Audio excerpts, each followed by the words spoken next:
The terminal buzzed with the usual rhythm of travel. Rolling suitcases, muffled announcements, the low murmur of voices blending into an indistinct hum. Security lines snaked across the polished floors as weary travelers clutched passports. And coffee, inching forward under the watchful eyes of customs agents. Behind the checkpoint glass, sniffer dogs moved like shadows. Focused, fast, flawless. Among them was Rex, a 6-year-old German shepherd with a gleaming coat and a gaze as sharp as broken glass. He had a reputation that traveled faster than planes, unshakable instincts, and a spotless record. While other dogs barked or tugged on leashes, Rex needed only a glance or a pause to signal something wasn't right. That morning seemed like any other until it wasn't. As Rex trotted alongside Officer Malden, tail wagging lightly with every stride, his pace abruptly faltered. A split second later he froze, mid-step, body rigid, no bark, no whine, just absolute stillness. Directly ahead, an elderly man in a wheelchair waited in line. He looked unassuming, cleanly dressed in a beige cardigan, a folded newspaper resting on his lap, his hands loosely gripping the armrests. But Rex's stare was fixed, piercing, unrelenting, at the man's footrest. Malden stopped, stunned. Rex's tail was now stiff, ears forward, his chest low to the ground like a predator preparing to pounce. Then came the growl. Low, deep. It vibrated through the air like a warning drumbeat, the kind of growl that came from instinct, not training. Passengers nearby turned their heads. Conversations trailed off mid-sentence. Even the seasoned officers behind the scanner paused, their screens momentarily forgotten. Because Rex never reacted like this, and Rex never ever made a mistake. The elderly man blinked, his expression unreadable. A flicker of surprise crossed his face, but just as quickly, it vanished. His hands remained steady, but his jaw tensed ever so slightly. I'm not sure what's wrong, he said, voice calm but clipped, as he glanced down at the dog. Is something the matter, officer? Malden hesitated. He had handled bomb, threats, drug mules, and smugglers with nerves of steel. But now he felt a knot tighten in his stomach. Something didn't feel right, not because the man looked dangerous, but because Rex was acting like he'd just found one. More officers gathered. Passengers were quietly ushered to adjacent lines. A soft voice on the intercom politely requested a temporary halt to boarding. The man in the wheelchair glanced around, perhaps realizing that this wasn't a simple inspection anymore. Then came the pivotal question, one that could decide everything. Do they ask a frail old man to get up, risking backlash, legal complaints, and media frenzy? Or do they trust the silent warning of a dog who had never failed them once? The answer hung in the air, as heavy as the truth hiding beneath that footrest. Long before Rex stood growling in a fluorescent-lit terminal, he was just another nameless dog buried beneath the ruins of a collapsed apartment complex. Rescuers found him half-starved, trembling, his fur matted with dust and blood, one leg twisted awkwardly under a fallen beam. No one expected him to live. But he did. And not just live. He fought. It was during recovery that his potential first emerged. Despite his injuries, Rex displayed an eerie calm in chaos. Loud noises didn't startle him. He responded to commands he hadn't been taught. Most of all, he had a gaze that seemed to cut through flesh and bone and see into intentions. Trainers at the K9 unit called him the quiet prodigy. Within months, he'd mastered detection drills that took other dogs years. While most canines relied on scent, Rex seemed to read the very tension in the air. His fame spread after an incident that still circled internal briefings like folklore. Rex had once alerted on a nondescript suitcase at a domestic terminal. When agents opened it, they found not drugs or explosives, but a terrified 5-year-old child, duct-taped and barely breathing. He wasn't just good, he was gifted, and painfully loyal. But every gift comes at a cost. Rex's first handler, officer. Darren Holt had become his world. The two were inseparable, on duty and off. Darren was one of the few who treated Rex not just as a tool, but as a partner, even a friend. Every morning began with a chest rub and a whispered promise. "We got each other's backs today, huh, buddy?" That promise shattered during a sting operation gone wrong. They were deployed to an abandoned warehouse suspected of housing illegal arms. Rex gave the signal, Darren moved in, and then everything exploded. A homemade device, triggered by motion, engulfed the room in flames and silence. Officers later pulled Rex from the wreckage, his fur scorched, ears bleeding from the blast. Darren didn't make it. Since that day, Rex never barked without reason. And on rare occasions, when he sensed something truly sinister, he didn't bark at all. He froze, exactly like he did today. He called himself Walter Bren, age 63. His tone soft yet deliberate, like someone who'd spent his life carefully, choosing his words. He didn't stumble over anything, not his name, not his story, not even when asked for his itinerary. Dressed in a beige linen suit and polished brown shoes, Walter looked less like a threat and more like someone you'd see sipping tea at a country club. In his lap sat a leather satchel, faded and creased in the way expensive things get after years of careful use. His passport was clean. So was his boarding pass. Even the medical papers he handed over were in perfect order. A letter from a private clinic abroad, stamped and signed. According to it, Walter was flying out for cancer treatment, chemotherapy, a last chance at hope. He gave the officers a soft smile, almost apologetic. "The dog must be confused. I have medicine in my bag. Maybe that's it." His voice trembled, just slightly, but not enough to raise alarms. To the untrained eye, he was just another aging patient navigating the exhaustion of airports and illness. But Rex wasn't untrained, and Rex wasn't buying it. The dog hadn't moved a muscle, eyes locked on the footrest, breathing slow, tail stiff. That kind of stillness wasn't learned. It came from instinct, the kind born out of trauma, out of danger.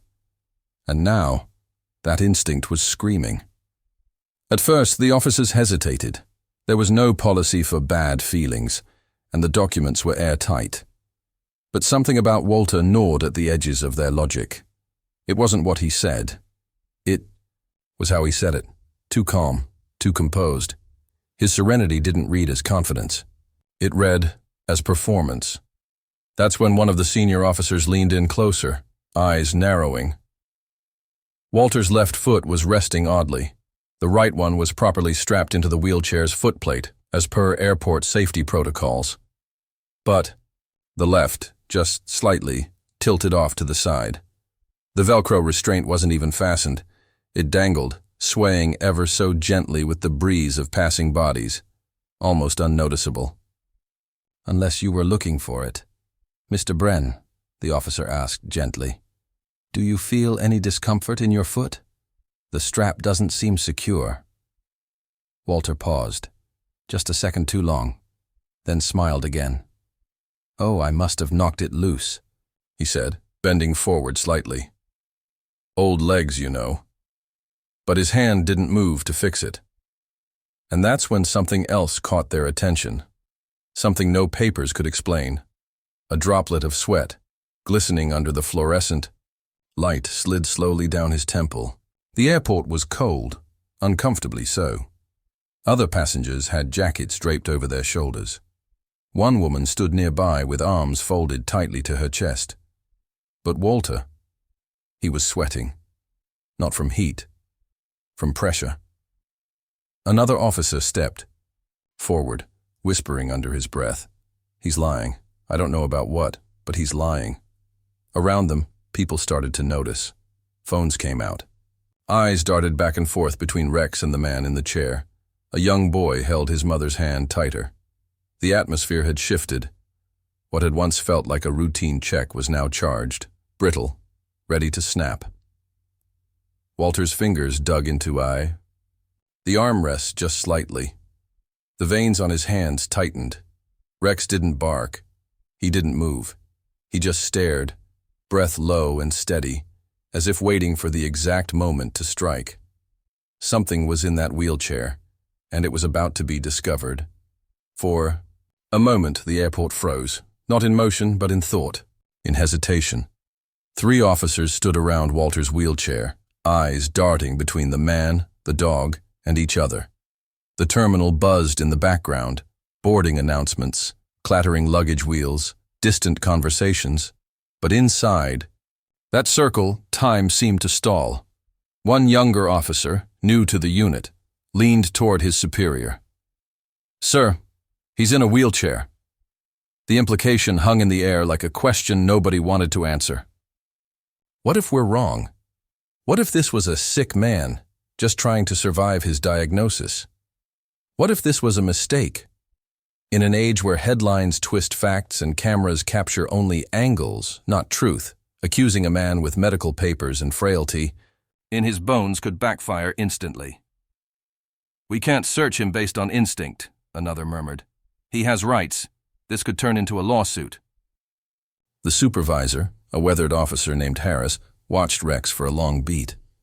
He'd worked with the dog since the beginning, since the day they pulled Rex from a collapsed building and retrained him for customs. Rex wasn't just a dog, he was a survivor. And a sentinel. And Rex was still frozen. Finally, Harris spoke. Low, steady, certain.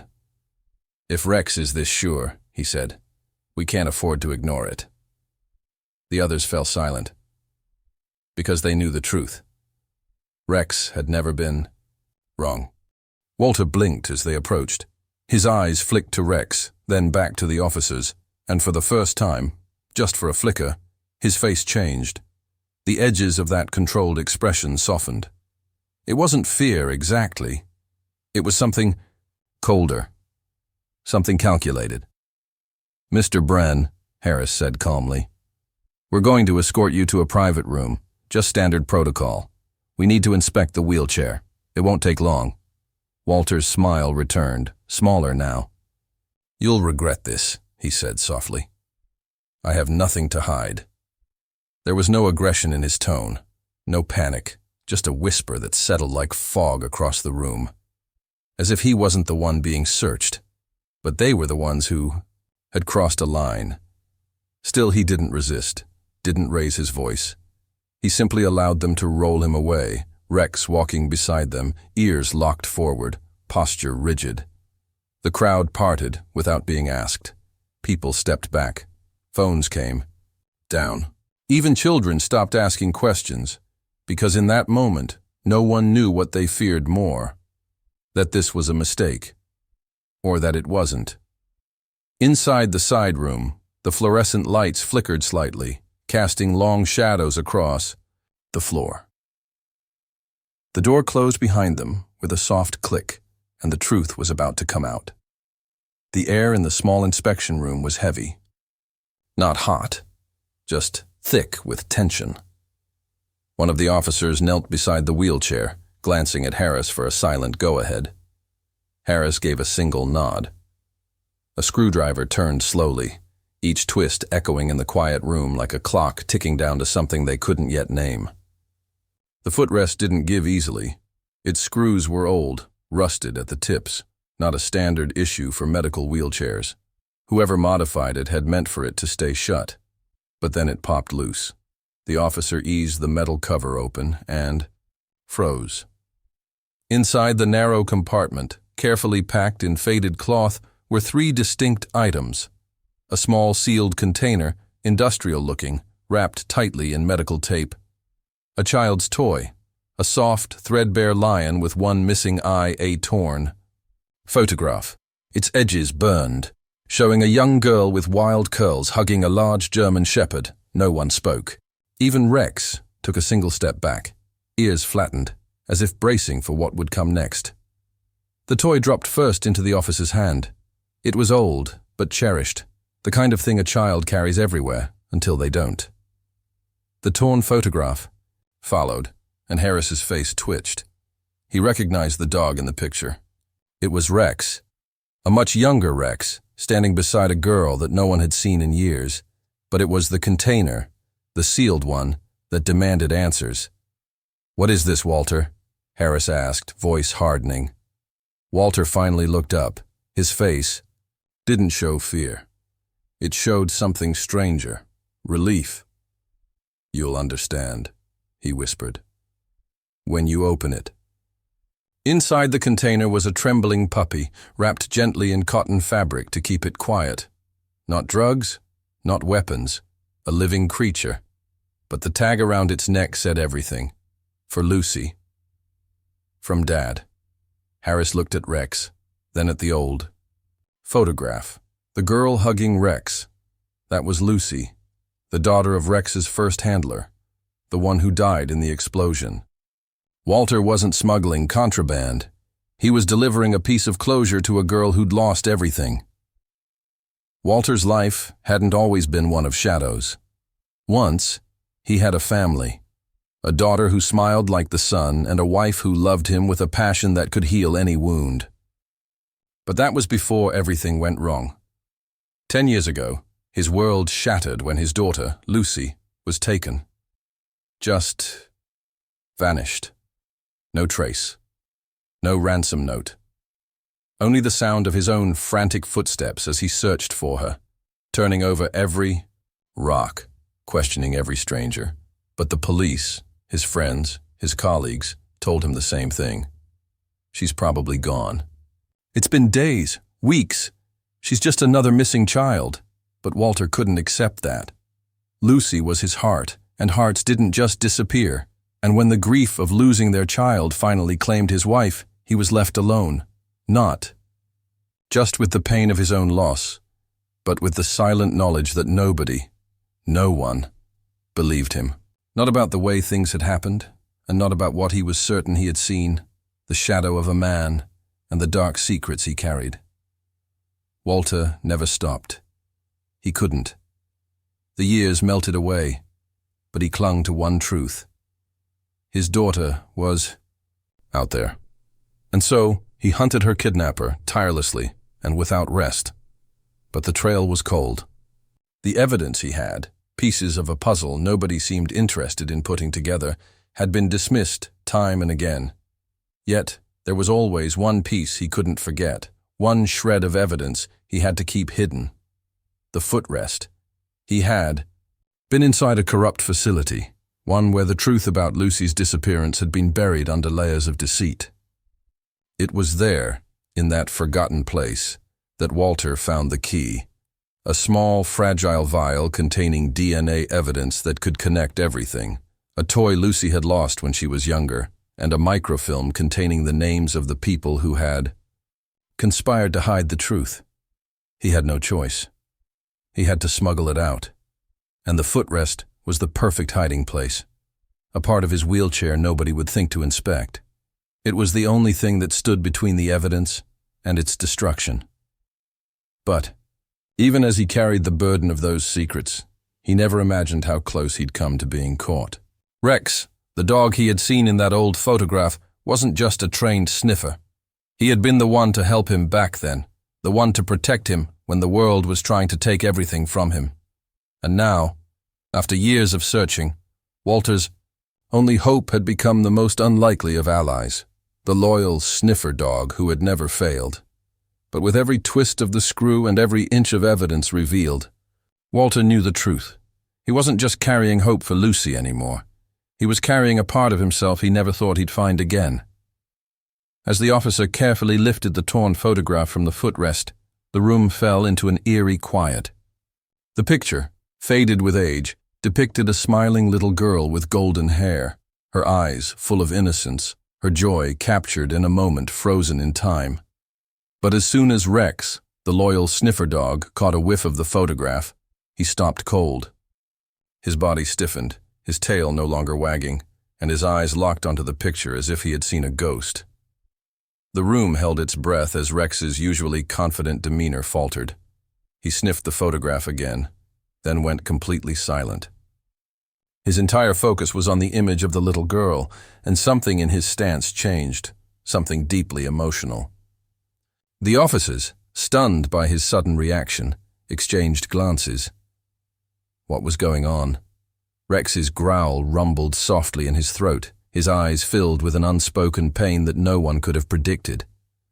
The realization hit the officer first. The girl in the picture, the one who had been taken all those years ago, was the daughter of Rex's original handler. The child who had been lost wasn't just any victim. She was Rex's family. He had been trained by her father, and after losing him in an explosion, the dog had carried the scent of the lost child with him, buried deep in his memories. This moment was more than an alert. It was a profound recognition of something that had haunted Rex for years. The tragedy of his handler's death, the trauma of losing the child, all of it came rushing back in an overwhelming wave. And in that moment, Rex knew. He hadn't just sniffed out a criminal. He had uncovered the remains of an old, unfinished rescue mission. As the truth unfolded, the entire team stood frozen in shock. It wasn't just the fact that they had discovered a hidden compartment filled with evidence. This was something far more significant. The weight of the revelation sank in slowly, each officer processing the deeper meaning of what had just occurred.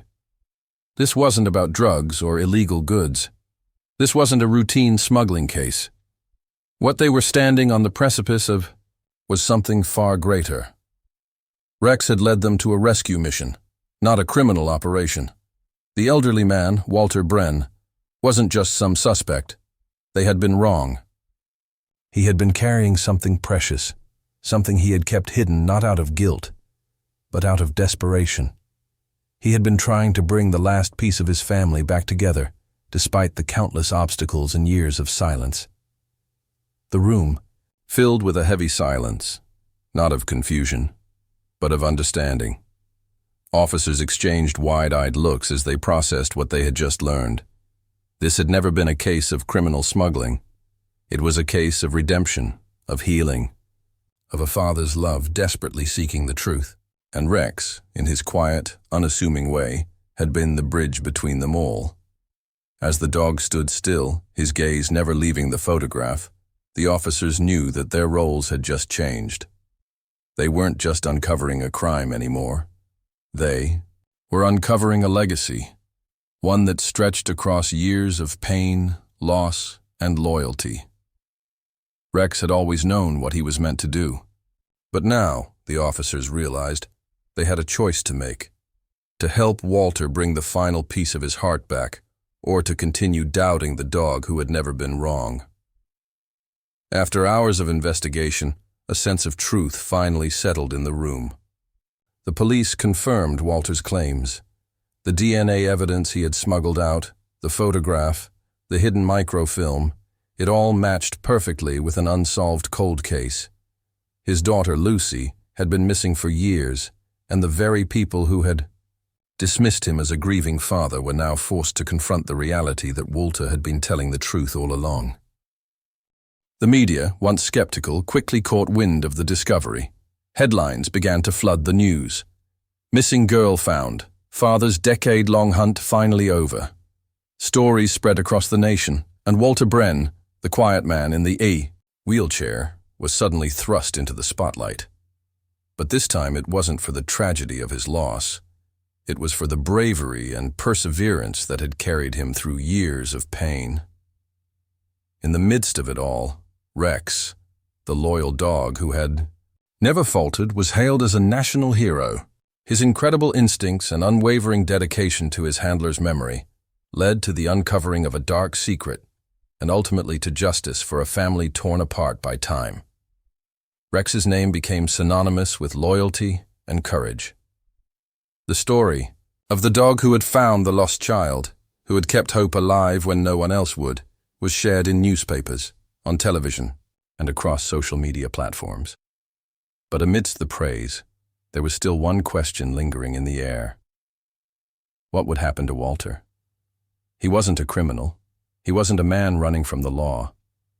He had been a father in search of his child, and now, with his name cleared, he could finally breathe a sigh of relief.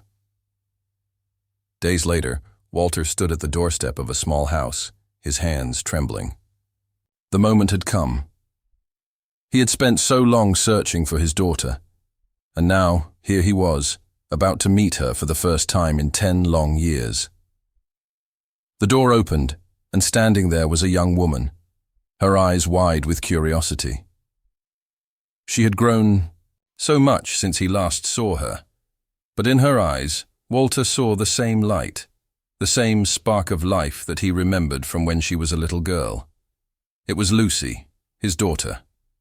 Walter's heart swelled with emotion, and he reached out to her. Without hesitation, Rex stepped forward, and in the most gentle of gestures, the dog nudged Lucy's hand with his nose. She knelt down, her fingers brushing the dog's fur. Rex licked her hand, his tail wagging softly, as if to say, "We've found you." Walter's voice cracked as he spoke, his eyes brimming with tears.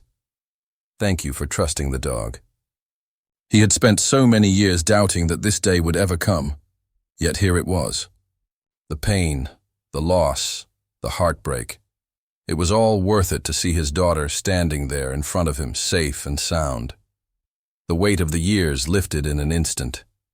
In that quiet moment, with the dog by their side, father and daughter found the closure they had both desperately needed.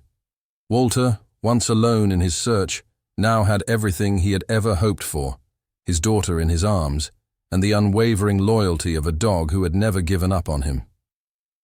6 months had passed since the day Walter was reunited with his daughter, and life had taken on a new peaceful rhythm. The media frenzy had long since died down, but Walter's sense of fulfillment remained as strong as ever.